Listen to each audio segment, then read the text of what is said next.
Alright, what is good everyone? I'm here with my homie Josh, and today he's going to teach me how to make hyperpop. Alright, so step number one, there are multiple kinds of hyperpop, right? We have like the 100 gecs kind of thing, we have glaive. I think today what would be cool is to go over kind of maybe some glaive-ish type hyperpop, which will include, you know, some Midwest emo kind of guitar elements of trap, also like EDM. That's the kind of thing about hyperpop, is it's kind of like a blending of all these things. It's like a baby from these parents, you know? You can either play guitar or I actually conveniently have a pack, which you can check out down below. Yep. And so I think maybe we could start with some of those and build from there. Cool. And in terms of BPM, like majority of the time, I mean, we'll see the loops, but around like 135 all the way up to like maybe 170.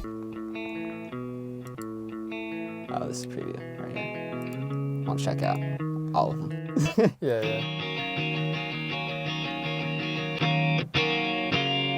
Okay, I want to use this one. Yeah. All right, cool. Import the stems.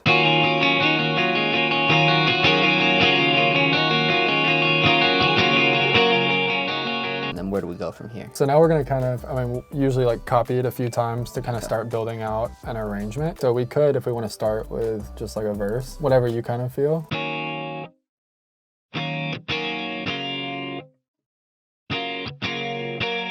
Yeah, and then maybe the verse lead comes in. Yeah. A lot of times, like, this could be like a build kind of right here. So let's delete the verse lead right there, and then we can always add it if we want, or we could add like a pitched up version. Okay. A lot of the times with these kind of things, I'm taking like certain elements of the guitar, like chopping it, pitching it, and so I'm sure we'll do some stuff like that. Is a lot of hyperpop, is it like a lot of like taking like samples and loops and stuff like that and then chopping up and manipulating them? Yes, a huge thing about hyperpop is taking, guitars, synths, affecting them maybe with different plugins or pitching it, just making it weird. One that's really a plug, I feel like for hyperpop, is called Infiltrator. Have you heard of that before? No. Yeah, Devious Machines Infiltrator is goated for this kind of music because it's super glitchy and weird. All right, well, I don't have that. The next thing I think we could do is start maybe just getting like a Reese bass kind of or something going on. Yeah, this'll work. Yeah. So let's just get the bass going. Yeah, I like the drop, the big fall off there. Yeah. Well, that's how cool. Well, also like something in these kind of genres as well that's cool. If you have a low octave, save that. Like a lot of times with a Reese bass, like maybe go an octave up or something. Just to kind of fill out some other frequencies, but then it'll make the drop hit harder because you're saving like those really low kind of sub frequencies. So I think then we could add maybe a clap or just something simple. This is also free. Yeah, this is all free. From Josh's kit, link in the description. Yep. Check it out.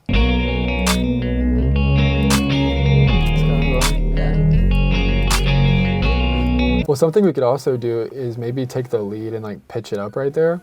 Or like kind of fuck it up or do some like glitchy, weird kind of stuff. But take out the bass.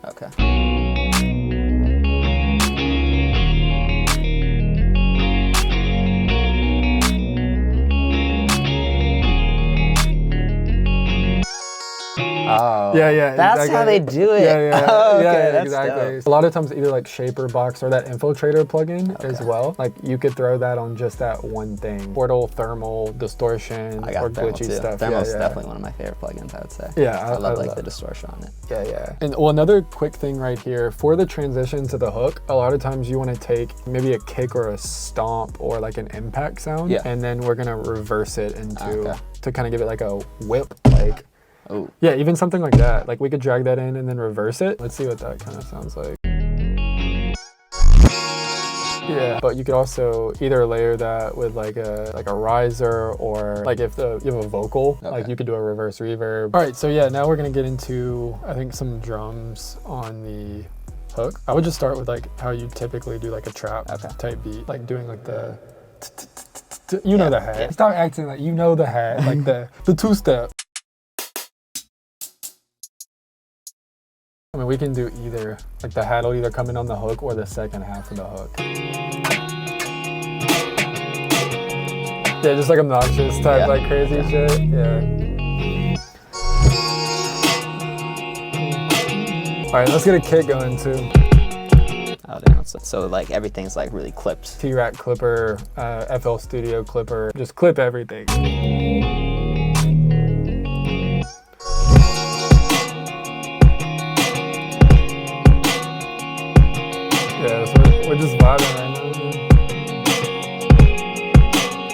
Does it change up a lot, or is it like? A lot of times, like later in the song or in a different part, it'll go to like a 4 on the floor. That's what I was saying. Like there's some EDM influence. You could do like a Jersey club pattern, like don't. You know, you could do that, or you could just do like an EDM 4 on the floor. But right here, yeah, we want to cut when the snare hits. Okay, and then just have the snare playing. Yeah, and then we'll put in like a fat ass 808. Some of these songs, like a thing that's kind of cool is you'll have a layer of the bass with reverb. Oh shit. So like, oh, that's weird. Yeah, you will like 100% wet. A lot of times they're using like a convolution reverb. Okay.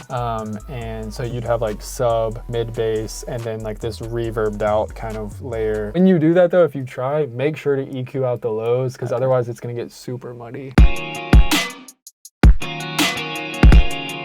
Maybe like we could try not even having the hats yet. Like just save it for the second half. Maybe have like a crash. Well, that's actually, download that little thing, because we could use that for coming into the respace part.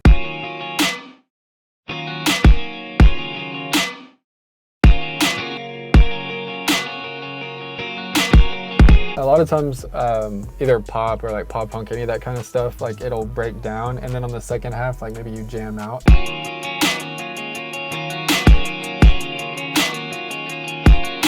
I think we should get like an 808 or a bass going, probably. Yeah, I think that would be cool. Okay. So yeah, we could check out some of those in there. Ooh, shit. Yeah, Maybe start with something like this then.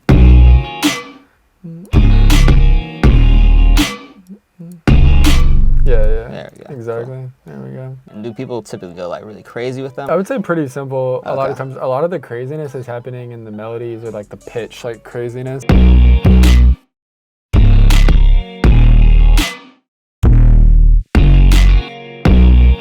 Maybe even a third one here, like boom, boom, boom.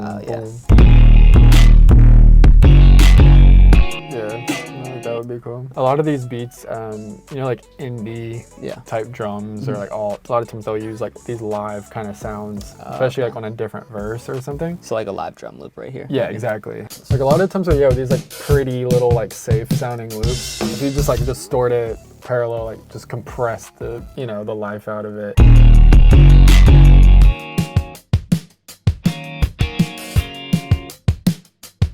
So is there like a different transition, or does it usually just go from that too? You could, yeah, you could. A key that someone told me is that in terms of transitions, no matter what type of music you're making, every instrument should acknowledge the transition. So just like a band, every time like you get to like the end of a 4, 8, or 16 bar phrase, the bass player might do like a little lick, like the drums might do a fill, you know, on the keyboard might switch up. And so every transition, you want to what's called recognizing the transition and make sure each part is doing that. You could add a drum fill, or you could cut it and, you know, do like the pitch trick, or you could cut it and then reverse it like into the next section, you know?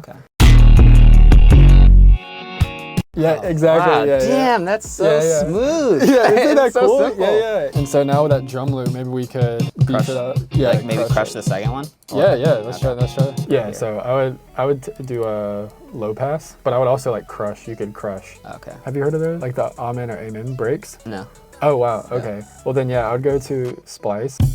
Oh, these, okay. Yeah. That's what they're called? I didn't know That's what they're called, Okay. yeah. So we could download one of these and like crush it or do whatever, and then like filter it.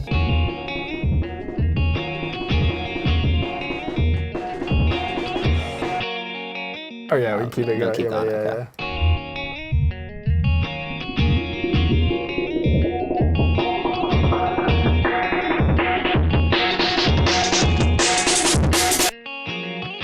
And then copy over the effects and all that kind of stuff. All right, and then let's open up Serum. So a lot of times right here, what you want to do for these sounds, they're relatively simple. Even let's just use this default shape. Take an LFO and make like, drag this point right here. So you want to make like a little triangle. Okay. Yeah, and then put it down. Yep, the key to these kind of like little video gamey sounds is dragging that to the octave. See, like you could change this to like maybe basic shapes, like a square wave. Basic shapes, right? Or that is fine as well. that sounds dope. See, yeah, so these kind of like video gamey sounds you can do. A lot of hyperpop like leads or things like that, I'll use these filters like a bandpass. And what a bandpass is just taking away the highs and the lows, so you get this like mid-rangey kind of thing. Okay, that sounds nice. Yeah.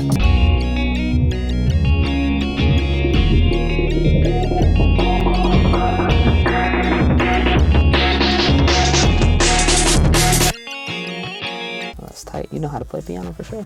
Yeah. So right now I'm like thinking of like, oh, we have the chords on the drop. Like with the guitars, they're cool, but maybe we could add like a little more weight. Thinking serum, maybe some saw. So I would get some unison, maybe like 7. Maybe turn down the detune a little. Another element we could add is some noise, and then go there, and then maybe like analog, like bright white or JP, something, whatever. And then maybe throw like a little bit of a filter just to tame the top end a little bit.